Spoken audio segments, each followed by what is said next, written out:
I want to talk a little bit about Venezuela. I got a couple of emails about what's going on in Venezuela, and people may not be fully up to speed about this, so I do want to discuss it. Protests in Venezuela have turned downright bloody, multiple dead. Media is basically being shut out from covering as much of this as possible.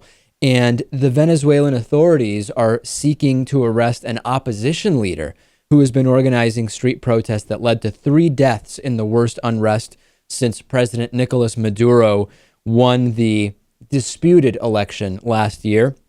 What are the protests for? What is being protested? Well, the protests are against young students who are locked up in Venezuelan prisons for simply speaking out.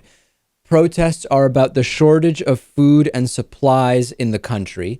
And the protests are also about from people who have a problem with the continuation of Hugo Chavez policy by now President Nicolas Maduro. Now, it's been about a year since the death of Hugo Chavez, and this was the latest demonstration of the OPEC nations' deep polarization. We had, after Hugo Chavez's death, and it even happened on this program, Lewis, I came out and I said, here are some of the things that Hugo Chavez were good for the citizens, and here are things that Hugo Chavez did that are not good for the citizens. And I think that it would be incorrect to eulogize Hugo Chavez as a guy who was flat out good for the country. There was very little press freedom.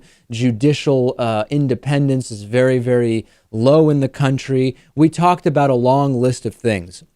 And the reaction from our audience was very polarized. Our liberal audience was very split on the legacy of Hugo Chavez. And now the leftist administration of Nicolas Maduro is also split in terms of its reception among the Venezuelan left. There is the Venezuelan left who likes the administration, and there is the Venezuelan left who really dislikes the administration.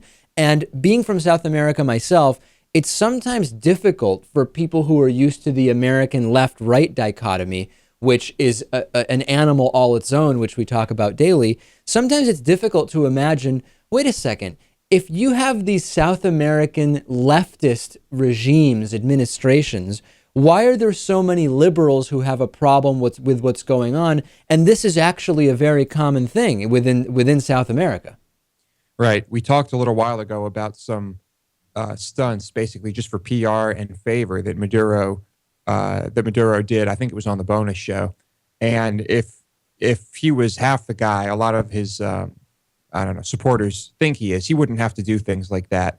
Clearly, there are a lot of problems in that country, and for every good thing that the administration does, we can name a bad one. To be clear, I don't believe that what's going on now in Venezuela is the start of a revolution. I think this really is a protest meant to encourage or force the existing Maduro administration to implement or change certain policies, not to oust Maduro altogether. This could change, but as we see now, that does not, the intention of a coup of sorts is not at all what we're suggesting or implying is taking place.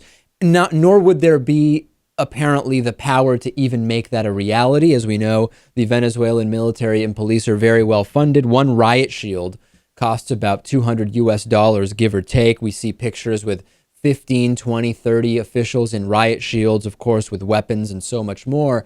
And it is sad when there's always money for the tear gas and the tasers and the jails and the riot shields, but at the same time, we have so many people in Venezuela living in economic hardship. My dad actually recently talking to a couple of friends of his who live in Venezuela, and that is always sad when we see it. It is, yeah. There's certainly plenty of poverty there. And not that doesn't exist in the U.S. We always talk about always money for wars, and yet we seem to be fighting about food stamps. Right. Well, I mean, I guess it's a matter of priority for the administration. Chavez and Maduro both want to make sure that there is no coup.